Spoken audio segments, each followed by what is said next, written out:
Good morning. Hi, Pete. How are you doing today? Good. Am I the only one here yet? So far, yeah.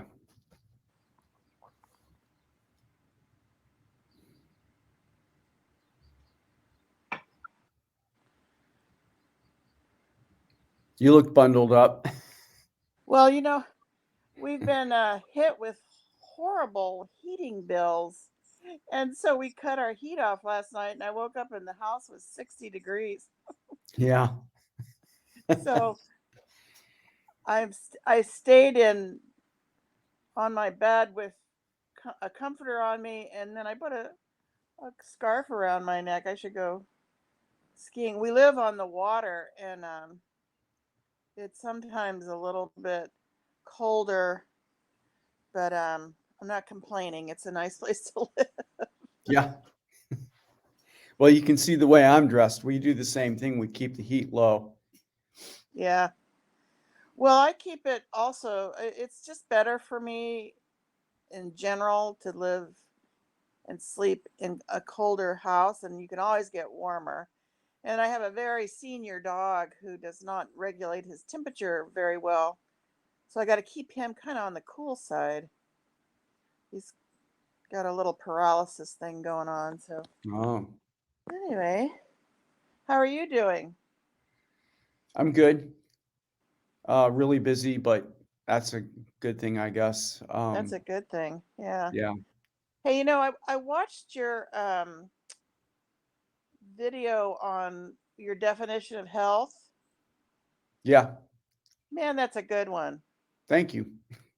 That is really a good one. It's really it's kind of a thing that drove me to think about the why I'm doing what I'm doing and why I'm trying so hard to undo so many years of not doing well.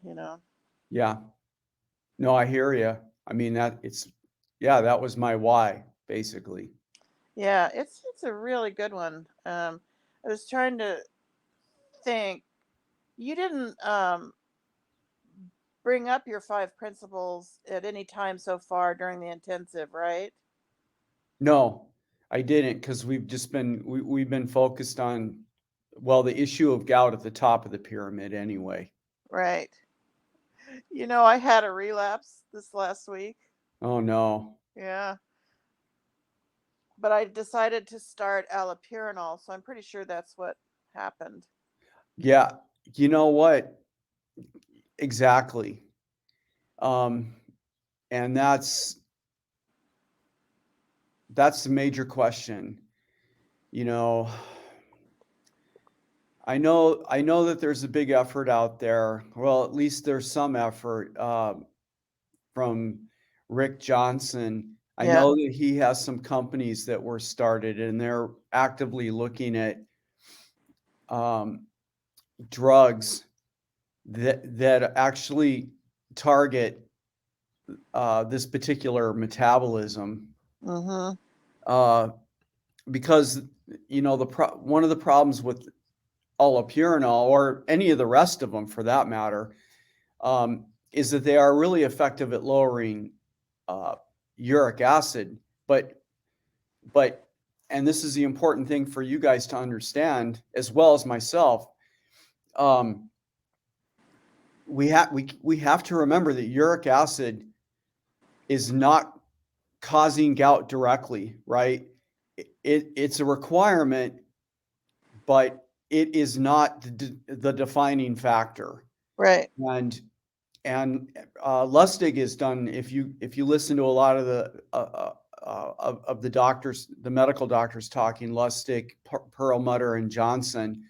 talking about this, they point out in a general way that metabolic issues are not druggable, right? There is no drug to a metabolic issue. We Yeah. we have drugs to symptoms, and Right. so and that's the issue with allopurinol, and it's one of the reasons why I hope that I've been really clear in my videos. If you go onto allopurinol, the likelihood of a flare is really high. Yeah. And then if you come off of it, the same deal. And that in itself tells you that this is about how uric acid is changing Yeah. its concentration and the factors involved in that rather than the presence of uric acid itself. But So I think the thing that sort of I have had the option for the allopurinol with my rheumatologist in particular in the last few months, but I wanted to try the quercetin yes, first. And also I was just embarking on a new fasting program with this group, just trying to figure out what's going to work for me, what's not going to work for me. The quercetin actually worked pretty well. I mean, my average uric acid is in the sevens. mm-hmm. And the quercetin and the tart cherry and the recommendations you had made, I was starting to have sometimes days when it's just 6. Right. And but then it was inconsistent, and then pretty much sometimes it would be a 7 or an 8 over the several years. But the new information that I got from you about the crystals forming in other parts of the body, Yeah. especially heart. I had a heart attack when I was 58, and I've had I don't know how many heart procedures for AFib and tachycardia and stuff like that. And so I just became alarmed, and my rheumatologist was really trying to coax me back into trying allopurinol because she said, Susie, in all the years I've known you, your uric acid has never fluctuated. It's always stable. And she just said, could you try it again, and let's do it at different levels. Let's, just see if we can make it move down. And when I went on the ketogenic diet, really strict, I maybe moved it from 8.5 to 8. But I thought, well, that's movement, right? Yeah. And but it was feeling too slow um, for me, and I started to have really chronic gout all the time, every month. So, and the only thing that was working for me was prednisone, which was killing me. I just hated that stuff. So I thought, you know what? I'm going to try with all the things that I have learned and some of your recommendations. I'm just going to try it. And so, anyway, I started the allopurinol right after our first meeting. Right. And I dropped the quercetin so we can see, what's working. And Good. so, and then I had a flare.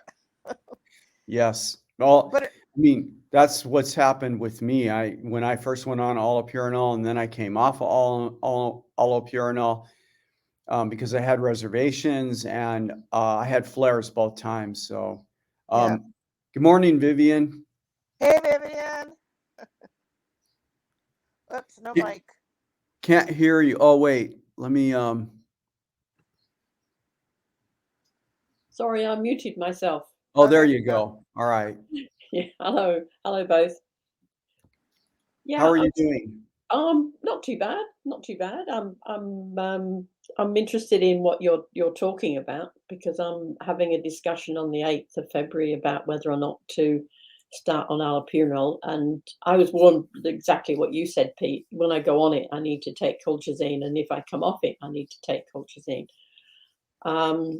But I'd like to find out what's causing it, why it's slowly rising, because over the last couple of years it's gone from what we call 365. I haven't done the to over 700. So it appears to be slowly rising for some reason, and so I've been on allopurinol before, prior to the last kidney transplant, and it Mm. didn't stop the flares at all. I ended up like Susie on prednisolone,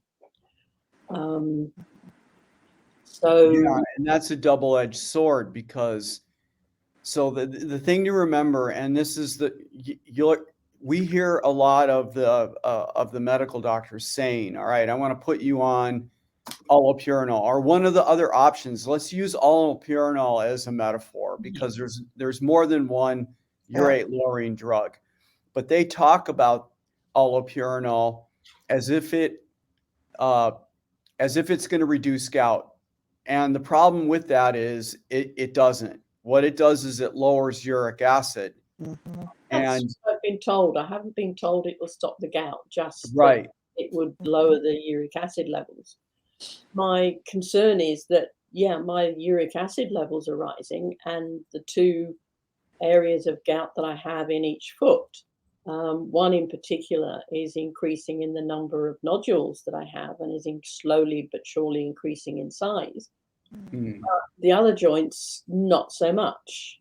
And I've also got a slightly confusing element and that is my family has a very, very long history of arthritis, and I think oh, it's the rheumatoid arthritis. So I'm waiting for an X-ray of my hands to see whether or not it's gout that's there or whether or not it's arthritis. right. And so over the years, I've had various X-rays and stuff, and the bones in my hips are showing signs of degradation, slightly in excess of what my age would present. So, I don't know. I'm interested in what the other element is. Is there a name given to the other element? If uric acid is just a like precursor or an element, do we know Well, what the other elements are?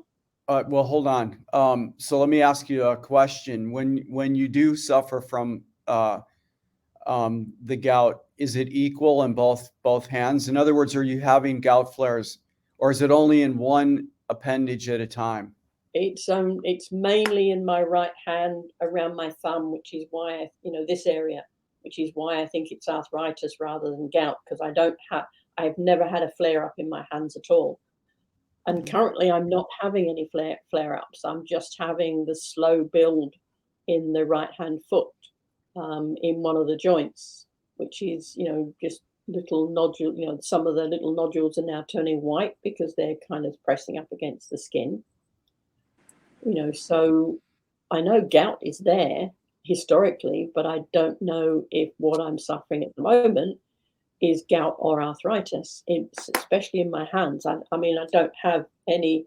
I mean, you can tell this hand is starting to bend over like arthritis. This one's still straight, but you look at this one, and when it just, you just hold it up, it's bending over towards to the left or my left, your right. So there is to me. So I've got there's nothing. I suppose with all of us, there's nothing straightforward, is there? It's nice. It would be nice to know, what we can and cannot do, and you know, why we do, why our bodies decide to do what they do. So okay, you've said a lot.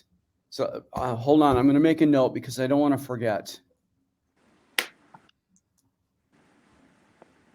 Cheers, Susie. Cheers, Viv, you poor thing. But I'm there with you sometimes, Viv. I can't tell the difference. I also have fibromyalgia, which Yeah. to me everything is a big giant pile of junk. But So, all right. So the but thing anyway. all of us have to remember is that the gout aspect of this, it's systemic. So the thing that's driving the gout is most likely the same core issue that's driving the other stuff. Right. And this stuff doesn't happen overnight. That's why as we get older, all of a sudden, all these things tend to come up, like the or the fibromyalgia, for example. I just want to point out that low carb has been shown to have an impact on that. Yeah. But coming back to Vivian, the first thing is that the liver is the main driver of uric acid. Kidney also produces it, right? And if I had to, and the brain, which can be a concern, right? But I think if you had to prioritize this in terms of like immediacy, the liver and the kidneys are where the majority of the action is, and the liver is at the pinnacle of it. Hyperglycemia is a big factor in the liver because if you have hyperglycemia going on, whether it's by diet or in the case of prednisone, like we've had a lot of discussions about this, Yeah. hyperglycemia activates this metabolic pathway that's producing the uric acid very effectively in the liver. And most likely, in your case, this is the reason why you're seeing your, I'm guessing, right? But this is most likely the reason that you see your uric acid just, incrementally going up. That's probably the reason for that. The tophi issue is again because of the hyperuricemia that is chronically there, right? Because, and I've talked about this in my videos a lot, the problem with hyperuricemia comes down to really basic science. You have a relatively high concentration of uric acid that's in the circulatory system. Yeah.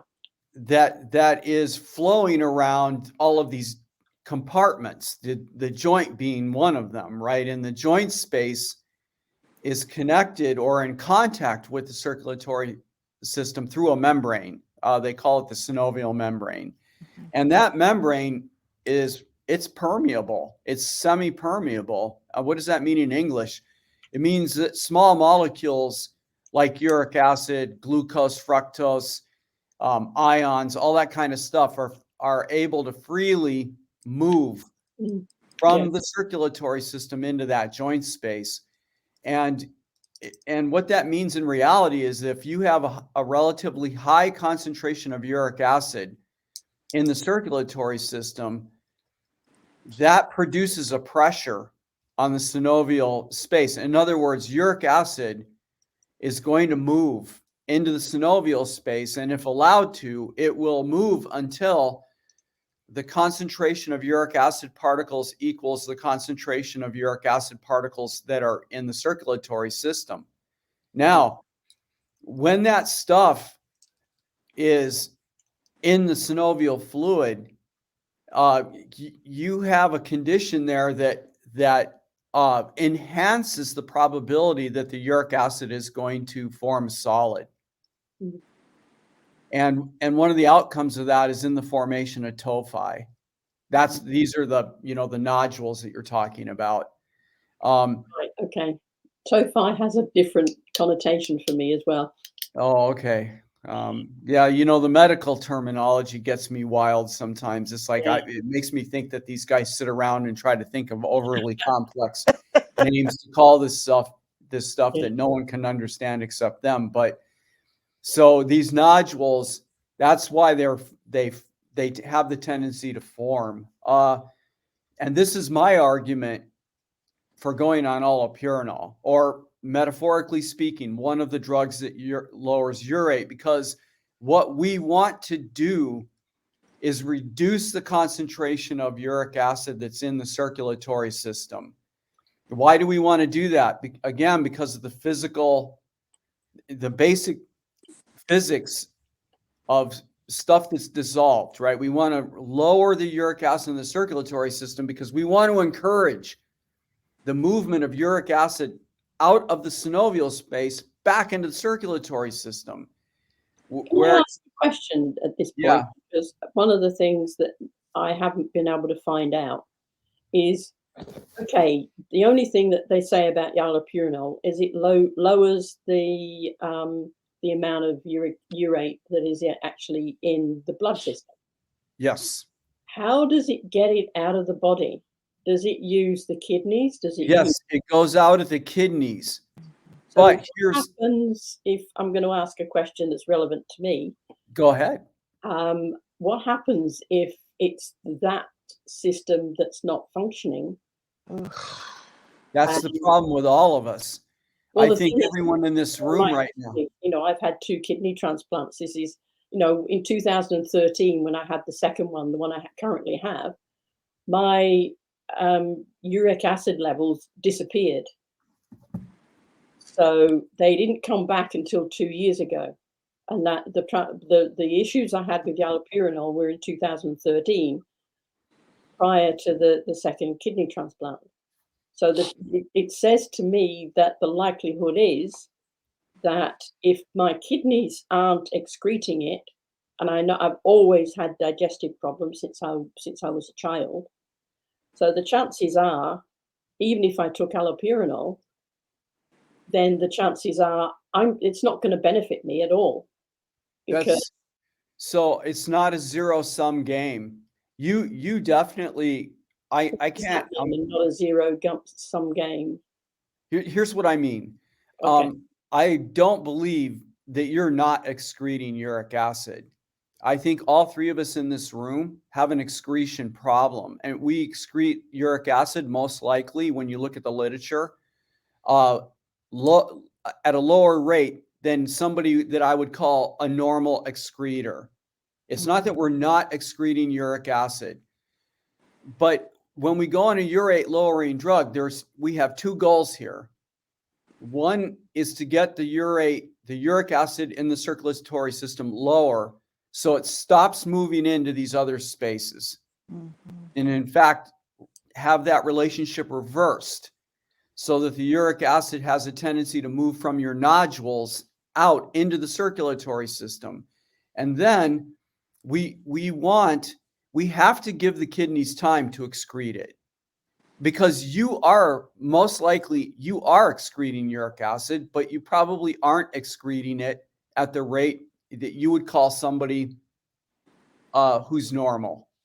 Okay, so how does allopurinol get the kidneys to actually do that? Does it affect the kidney to increase the output of uric acid? Because if it doesn't, all it's going to happen is build the roadblock, increase the roadblock. No, because your kidneys excrete at some rate.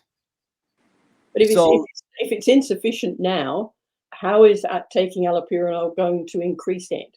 well, because you're literally in the liver, the allopurinol is decreasing the production of uric acid. So the output of uric acid is now been pulled down. Okay, is there a test to decide what state the liver is in to do that? I ask, and the reason I ask this is my kidney problems are hereditary and it's polycystic. So one of the added side effects of polycystic kidney disease is you can get cysts on the liver. I know. And I haven't had a test to do that. So, and at the way the NHS is working at the moment, they're not going to likely let me do that. But is there a test that can prove it? And if so, what test do I need to ask for? Well, I don't think there is a direct test to prove what you want. That's partly Right. the issue with all of this stuff. However, I will say that it is well understood at this point that allopurinol downregulates the specific liver enzyme, xanthine oxidase, that is responsible for producing uric acid. Okay, so it affects the liver first. Yes. And then the other thing I want to point out to you, both Johnson and Thomas Wimes. Thomas Wimes is the guy that studies polycystic kidney disease. Yeah. Stipulate that there is enough evidence to implicate uric acid as a main driver of polycystic kidney disease. All right. Now, let me try to adjust what I think, or address what I think your confusion is. So why to go on an a urate lowering drug relative to the kidneys? So here's the thing. I'm not confused. I just like to understand how it works, because you go on the internet and nobody will tell you. The only information I've been able to find is it lowers, uric acid. That's fine. I just need to understand why it's doing what it is doing, because it's clearly that it's not the diet that's causing it, because I've been low carb since 2015 and I've been keto since 2018. Yeah, I So get that. But you're also on prednisone, and yeah, we which is know that that's driving hyperglycemia. yeah, that's the one in the wood pile, isn't it? Yeah, and the hyperglycemia activates fructose metabolism through the pathway polyol. It's a very powerful activation. It And is, but my HbA1c has been 41 for the last 2 years. So, my long-term hyperglycemia, shouldn't be a problem. well, I know when we were talking last where I saw numbers, the hyperglycemia was a problem. I It's mean, an issue. There is an element of during the daytime it fluctuates, and because I'm very reactive to anything, to protein, to whatever I eat, there is a reaction to it. So, but in terms of the HbA1c, which looks at the long term, 6 weeks, isn't it? How the blood holds the glucose in the blood over a 6-week period, and it's staying within the normal range. So I don't have chronic hyperglycemia as such, but I do have the fluctuation, which is not a good thing to have.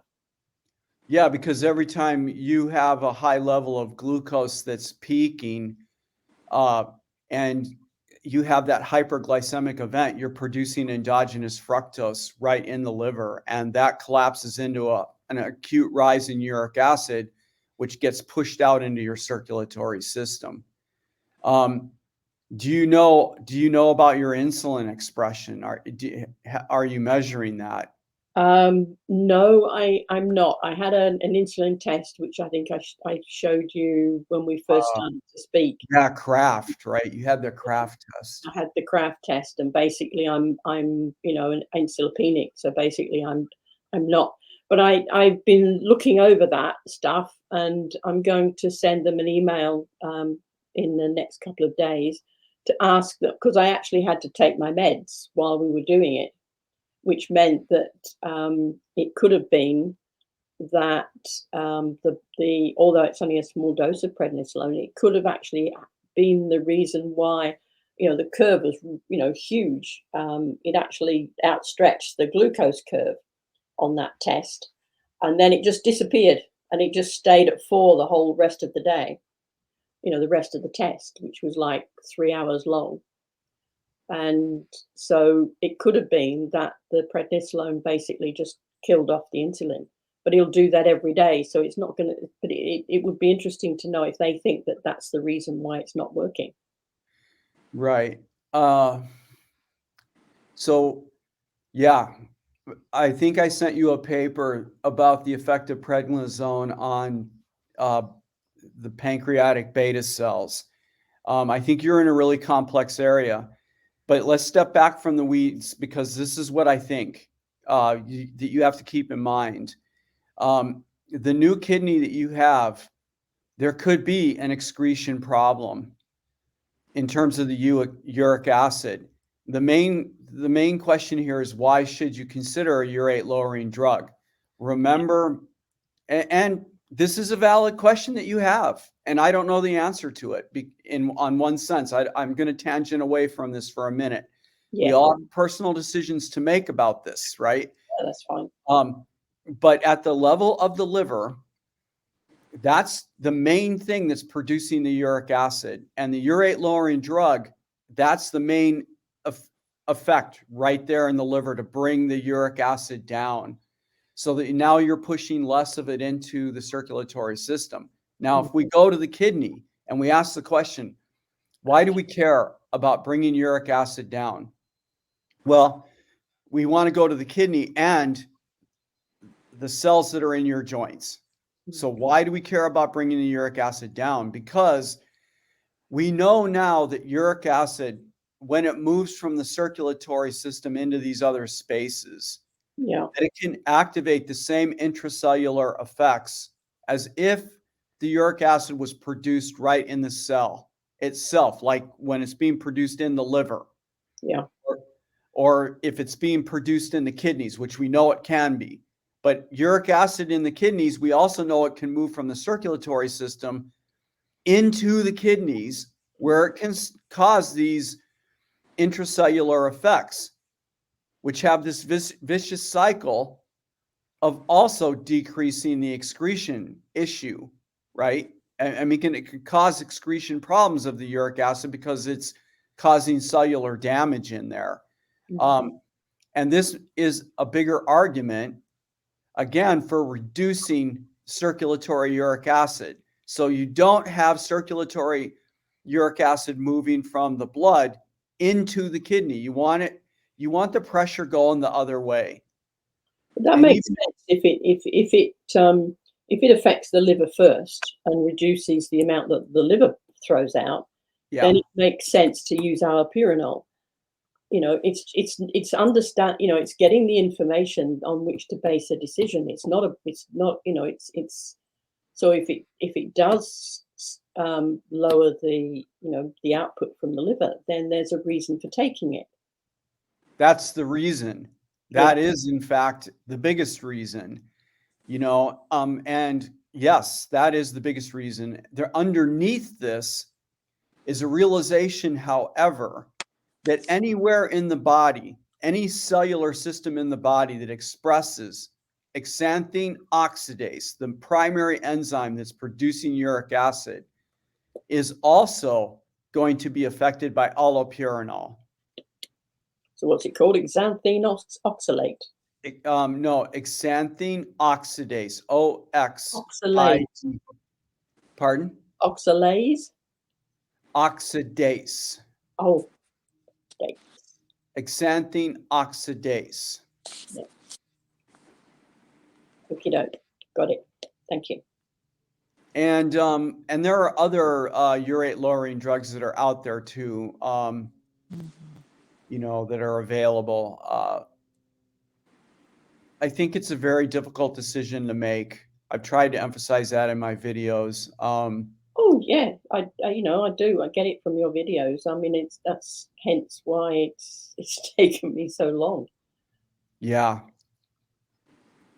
it's a hard decision. Oh, and the last thing, and then maybe Susie has another question we can bounce to her. But Yeah. you also raised the issue of arthritis. So I want you to understand that when you look really hard at the literature, that there seems to be, and I don't have strong data for this, that's why I'm using the word seems, that there is a connection between uric acid and all three of the main categories of arthritis: rheumatoid, osteo, and gout.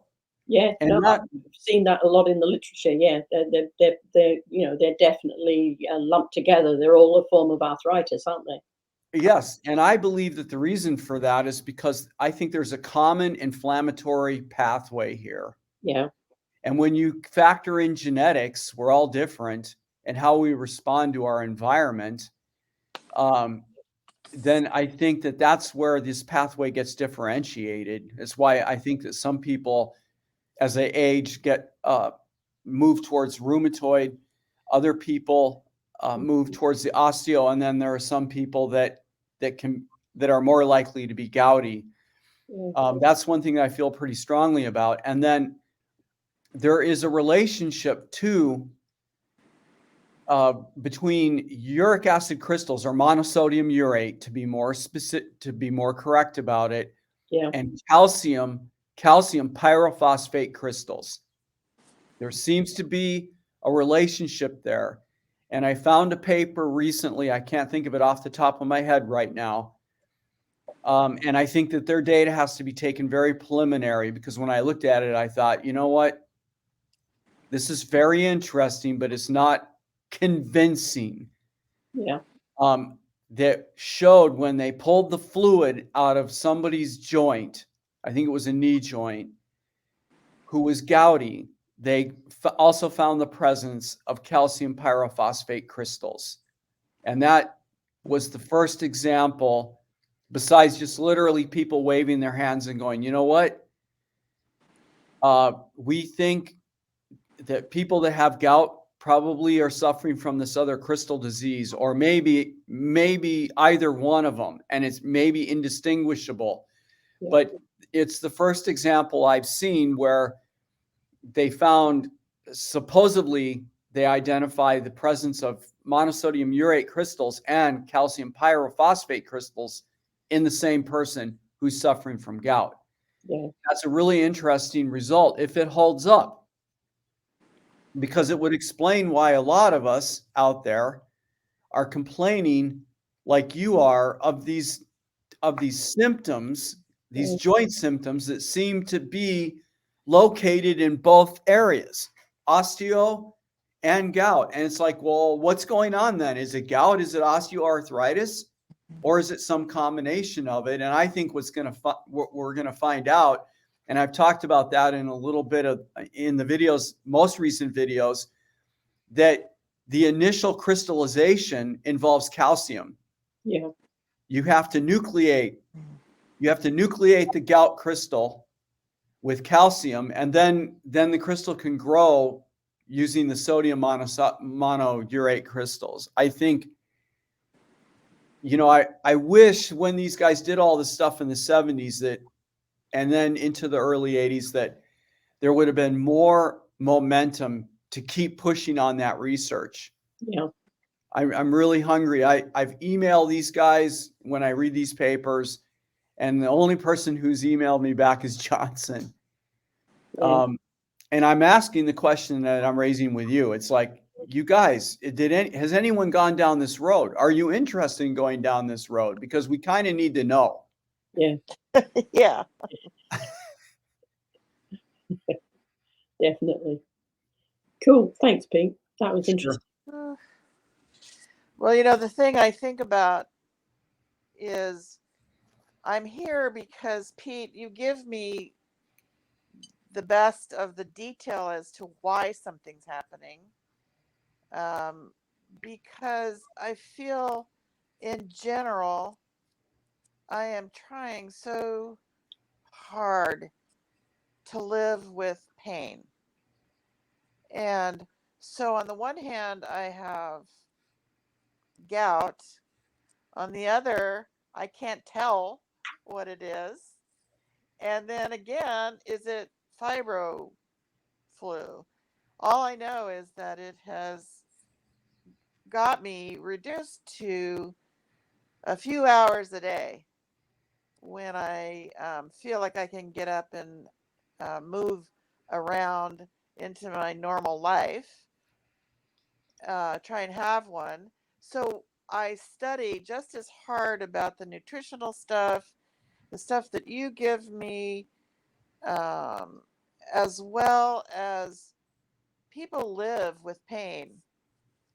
And so I try and look into what have those people done in order to just live side by side with pain. And it's not a resignation kind of thing that I don't think I'll ever reduce the pain, because I see people reducing it pretty much following a program like you recommend.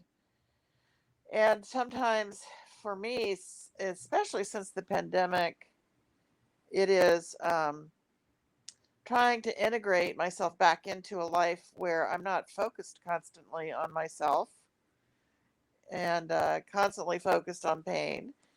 And I have noticed when I have forgotten about my pain, it's usually because I'm doing something I'm interested in, or someone's around that I care about that I can finally see again. So, uh, with Viv, oh my goodness, there are so many dire medical issues, and I don't think I'm in the best caregiving system. And they tolerated some pretty high numbers in me for too many years without setting up some alarms. And now I'm setting up the alarms. And anyway, I don't know if there's a question in there. I'm just saying I can't tell the difference. I do know that my pain has moved around. And man, there was one incident in the last 6 months where I thought I was having gout on my entire left side, in my foot, my knee, even my shoulder. And, I just thought, oh my goodness, I'd give anything just to have the toe involved, so, but, I think there was just one day when I thought, I will die if I don't change something really dramatic.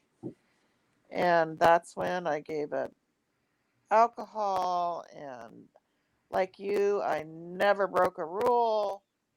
And my gout went into remission for almost a year. Well, I'm not perfect.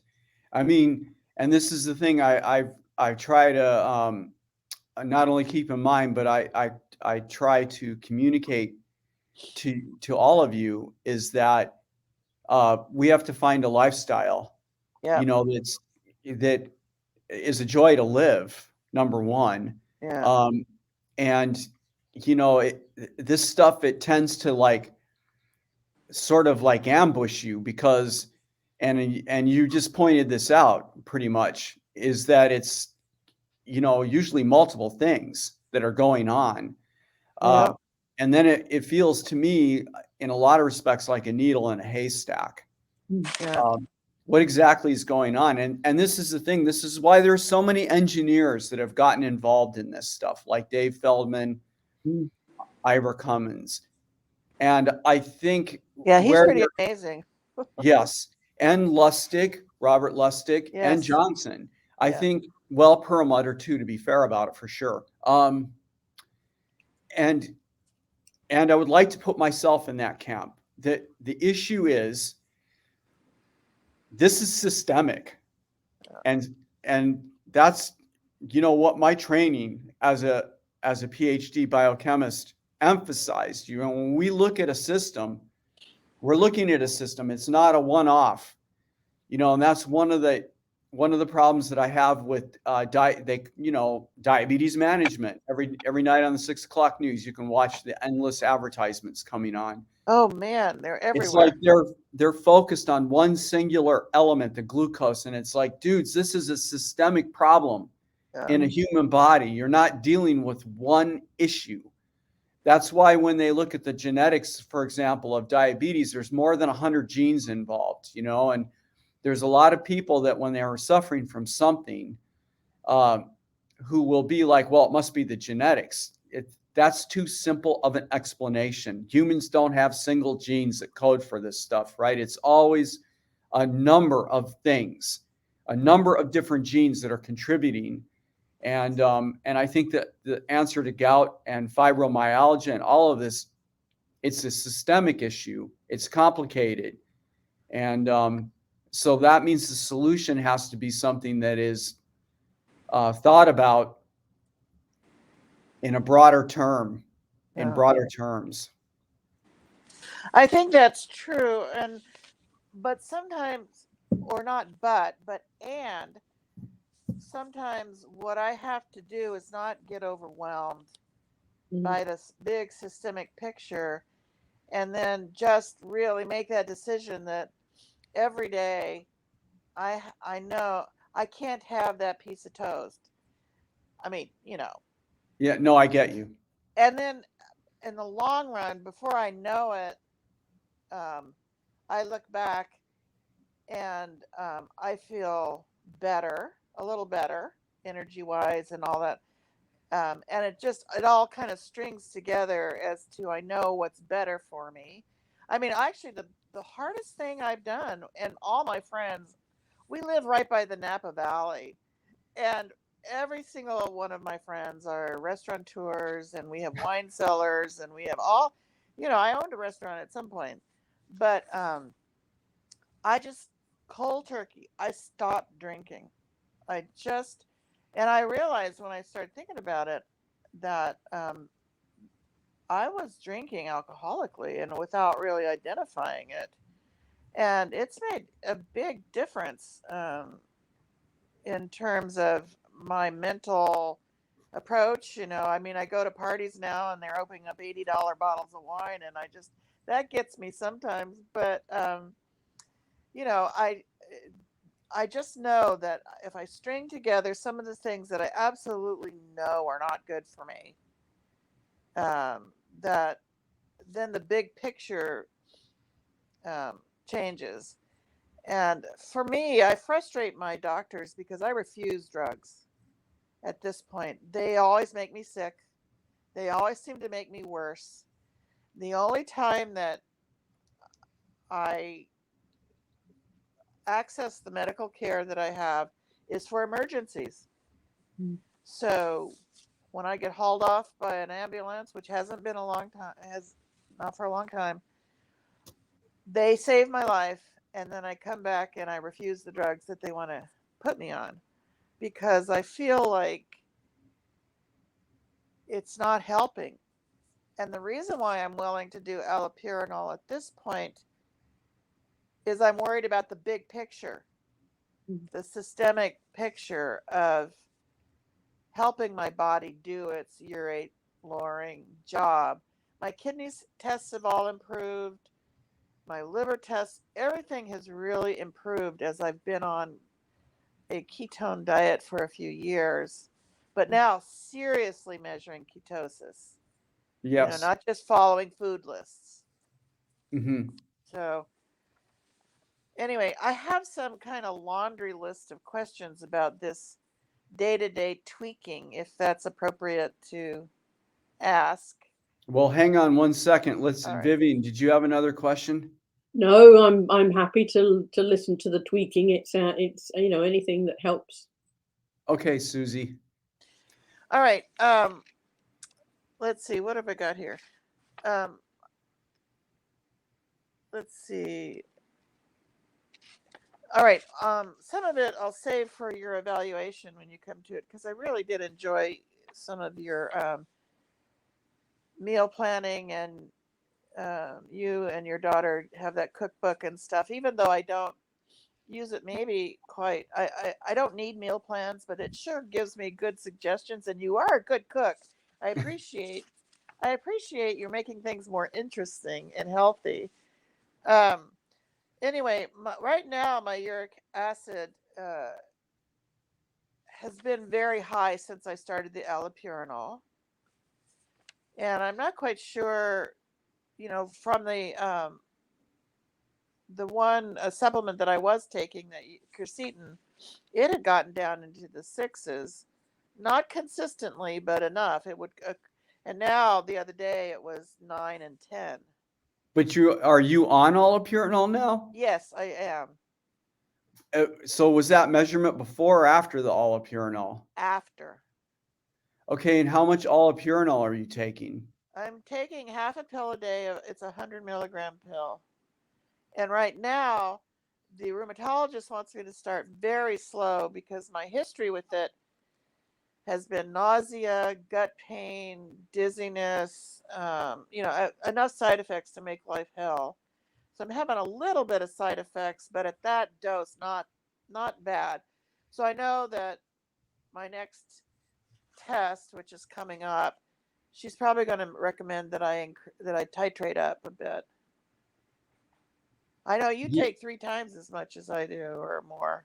Well, I took my time getting there. I didn't just get allopurinol and start taking 300 milligrams a day, which is what I'm on.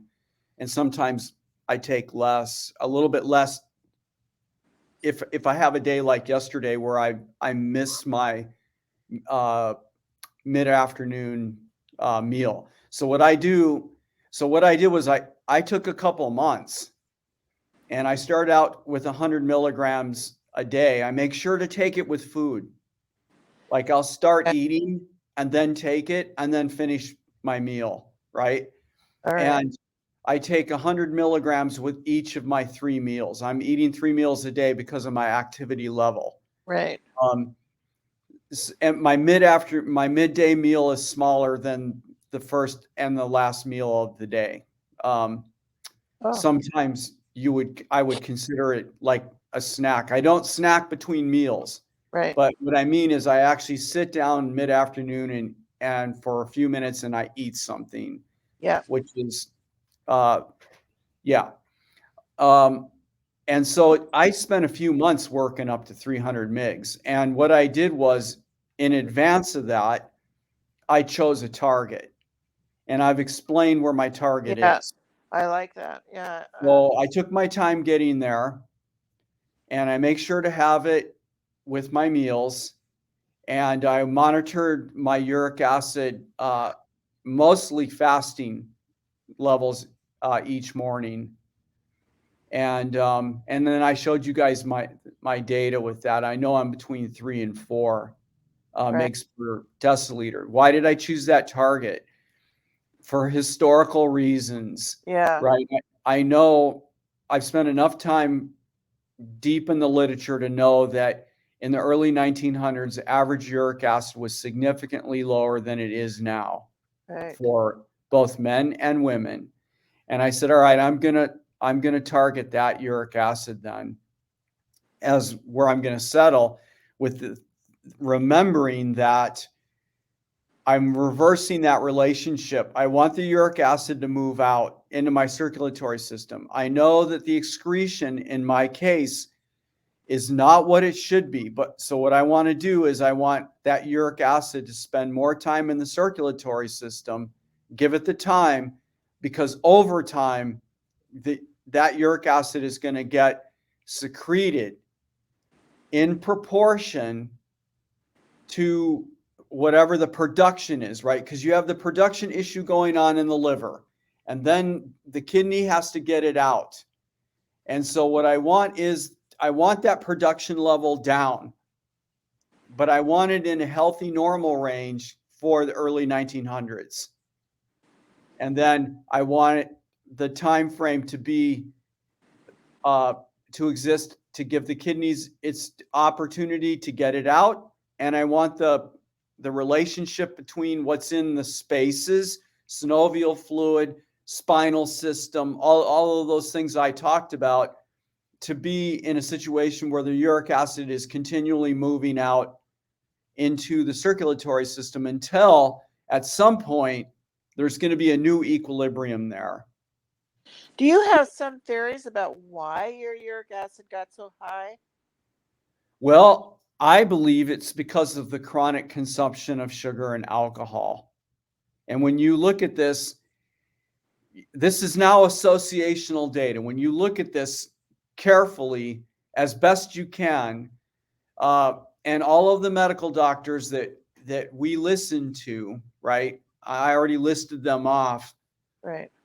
You see this incredible increase starting in the late 1970s when the nutritional guidelines came out, 1983 when they are actually published by the governmental agencies. That's where you see this really acute rise in fructose consumption, sugar consumption, alcohol, all that stuff, right? But you see protein relatively constant. Like the protein consumption in the US did not change that much when when the nutritional guidelines came out. Yeah. And when I think back on my own personal development, I remember when the nutritional guidelines came out and how our dining table changed at home as a kid when we started like really eating those sugary cereals every single day, and we Yeah. went to the TV dinners and all of that processed food and everything. It makes real sense to me.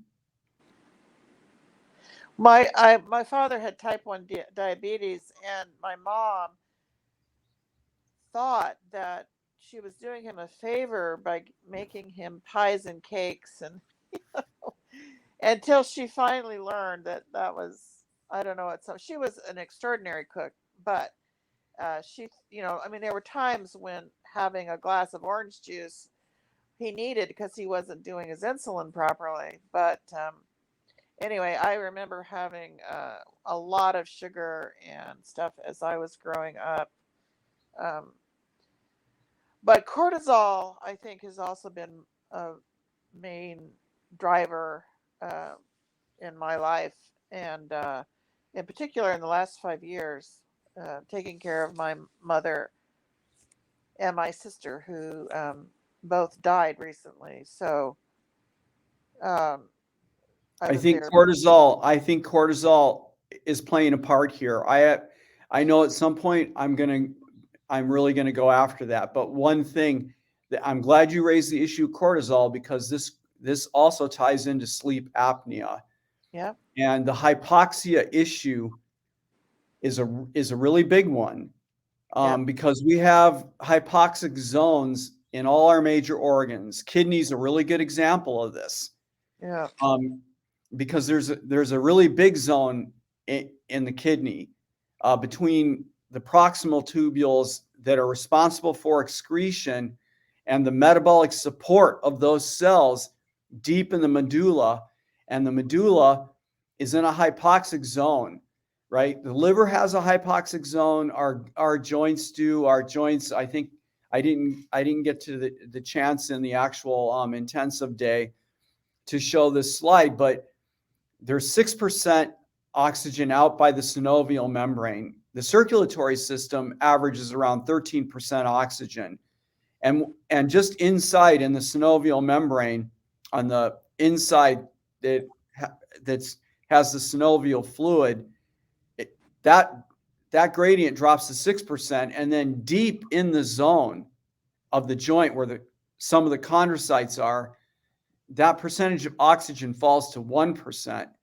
We evolved to operate in those zones. And what you guys need to keep in mind is that if you are suffering from sleep apnea, this causes an elevation in hypoxia, sudden onset hypoxia. And that what that's going to do to those zones in our liver, our kidney, and our synovial fluid is it's going to cause a magnification of that gradient. And the reason why that's important is because it activates the same biochemical pathways that we've been sitting here talking about, uh-huh. not only in the liver and in the kidney, but also, I believe, in the chondrocyte. And what happens? Sudden acute rise in uric acid. Boom. Well, I went back to the sleep clinic and have a brand new CPAP machine. Um, I used to have, when I had my first heart attack, I asked them, please check me for apnea first. And it was so severe. It was amazing. I don't think I was even breathing for an entire hour. Anyway, so I was starting to have symptoms again of the exhaustion. So now I'm back with the new evaluation and CPAP machine, which causes its own problems. I mean, everybody thinks, you just put it on and breathe and you'll be fine, but it makes me feel like I have a cold. Everything pours and it is uncomfortable. So I'm working with the clinic, and of course, I always get into the weeds with the providers because they're just trying to sell machines, and Yeah.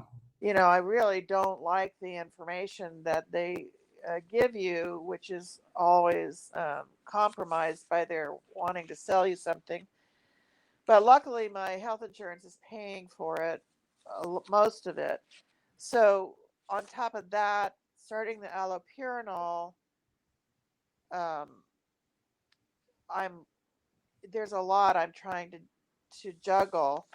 I am testing myself every day, 3 times, or first thing in the morning, and then before I go to bed, and sometimes midday. I just want to see how I'm doing, and is the regimen that I'm on enough?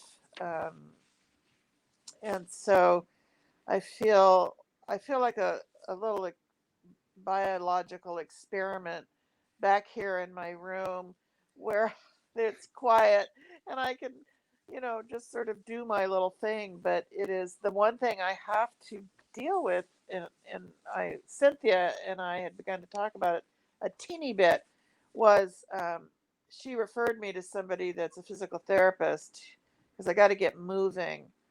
Um, and anyway, so exercise is a major challenge for me. Do you exercise, Viv? Yeah, I do. I walk quite a bit. I do around about 6,000 steps a day. And we have a coffee shop, which is an ideal distance. So we go down to the coffee shop and then walk back, mostly, virtually every day, unless it's raining or it's really unpleasant. And I've also got a walking machine. And once a week, I do strength exercises. And that's made a huge difference. I Like suspect. how? How has it made a difference? How has it made a difference? Oh, I'm so much stronger. I've actually got muscles. My skinny little arms, I've got muscles. Been Uh-huh. doing it almost for 12 months. And basically, and it's hard work. I mean, I suppose in a way it's not about lifting weights, but part of it is lifting weights. At the moment, I'm actually doing um, joint exercises because he also has another lady same age as me who recently had a fall, and she's come back and he's formulating some special exercises for her.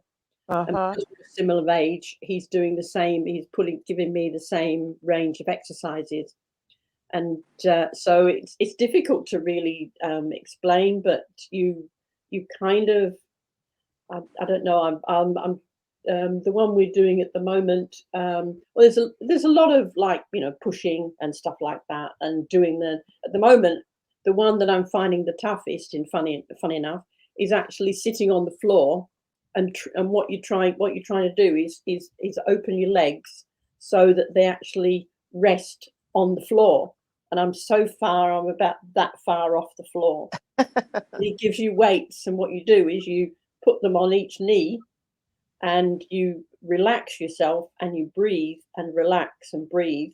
Yeah. And so over the last 3 weeks, I've gone from about that far from the floor to about that far from the floor. Do you do breathing exercises? I do anyway. I have for quite a long time. When I was working, I used to suffer a lot from stress. So I did. I forget what it's called now. The app that I'm using, Headspace, I think it's called. Uh-huh. And basically, it gives you more or less like it's almost, what do you call it? It's like, I can't think of the word. I'm having a senior moment. And then the breathing exercises I do is like the simple ones, like you breathe in and you hold it, and you breathe out and hold it, and do that quite regularly as well, and that helps. And I've also developed a kind of in the shoulders. If you do this in the shoulders and then just sit properly and just relax your shoulders, it kind Mhm. of it gives you this really nice feeling. Uh-huh. And I do that every night before bed because it helps me sleep. It's like, and it's surprising how much tension there is in your body just from doing everyday Yeah. stuff. Yeah.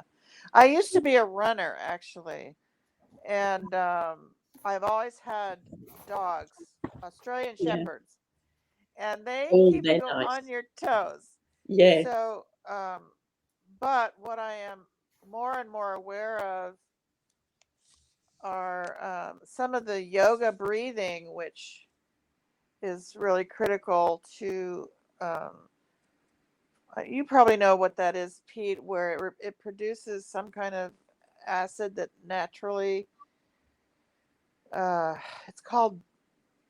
Oh, I can't remember what it's called, but anyway, it's really through up. You breathe up through your nose, and then Yeah. you breathe out. You know that one, Yeah. Viv? Yeah. I And use that quite a lot when I'm in the gym, because it's one of those that this, especially when you're doing squats, like you're carrying a weight and you're squatting, and you've Uh-huh. got to breathe at the bottom. If you don't breathe at the bottom, you can't get up. Well, I can't get up. Right. And Well, I stuff. can't get on the floor, so I have to without someone being a couple people to pull me Yeah, back up. And then the devastation of losing muscle, I more fully appreciate now. yeah, I know how important that is. So doing those hand weights or bands or something like that, yeah, and for you to be able to have muscle is so critical to everything, which of course Pete talks about all the time. And then recently I did at UCSF, they have a Zoom laugh yoga, all right, I've laughter. never tried that. Oh my God, is that, I just when I think I've wiped smiles off my face forever, they talk about the biological benefit of laughter, Yeah, and your body doesn't know the difference between laughing at a really good joke and forcing your laugh. all right. Oh, that's interesting. So when they take pictures and they measure what's going on in your brain, it's still pretty good, even if you fake Yeah. the laughter. Oh, wow. And it just was hilarious. So there's a lot of free laughter yoga videos on I'll have a YouTube. look at that because that sounds fun. It is. I tried to get my husband involved, and he goes, "Oh, that's really stupid." And then before we knew it, we were laughing because you Yeah, can't help it. It's like it really does, kind of yeah. catch. But anyway, I I wanted to say, We have time for one more question. yeah, I don't think I have any questions, Pete. Now, is this a recording, this conversation, or no? I am, and I was going to ask the two of you. Do you want me to put it in the Dropbox, or is it a private? What would you like to do? I don't I mind. like Yeah. I like them. I get a lot from hearing Viv talk about Mm. what she's going. I always get something from what someone is talking about, Yeah, and vice versa. Yeah, it yeah, is. It's good. Okay, I'll put it in there. Yeah. It'll show up later today or tomorrow morning because I have to first download it onto my computer, put it into iMovie, and then upload to an unlisted video on YouTube. It's unlisted. So no one can see them except you guys. And the reason I do it that way is because otherwise, if you download the Dropbox, you have a pretty massive MP4 you've got to deal with. Yeah. This yeah, way, YouTube is holding all the data, and then you can go in and out when you want to off the link. Okay, that's cool.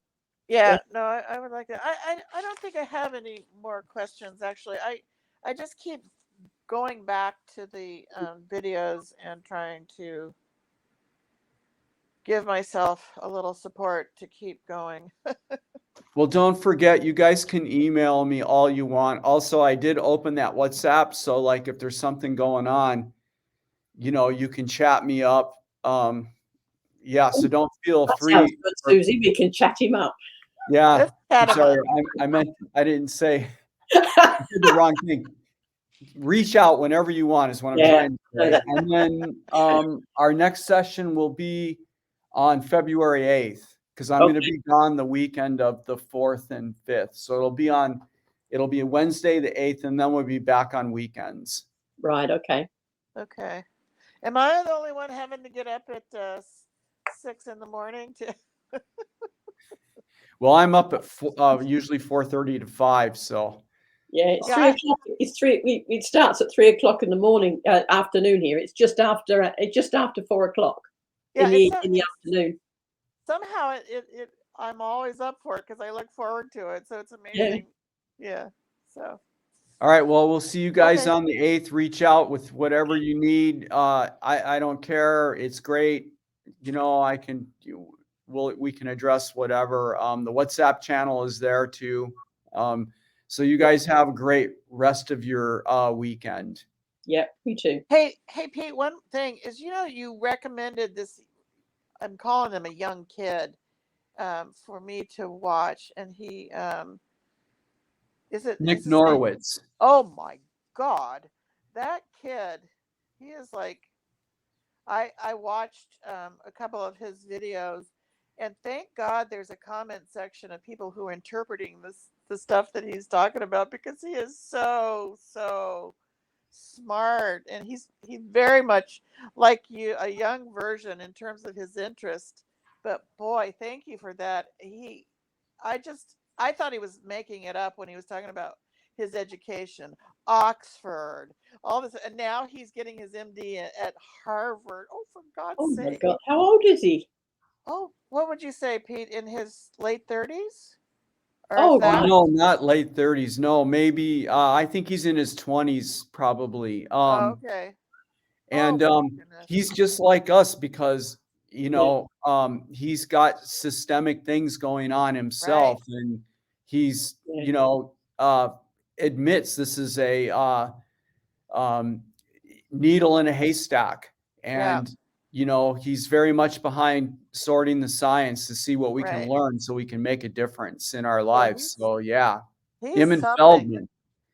Yeah. oh, and And I love Dave Feldman. I think he's brilliant. and Yes. Ivor Cummings, I've just really liked his perspective. What a rebel. So Yeah. Yes, yeah, my yeah. Anyway, so thank yeah. you for those referrals. They're very helpful. All right. You guys have a good Okay, Sunday. Yeah, All right. you you too. too. Bye, Bye. Bye, Bye. Viv. Bye.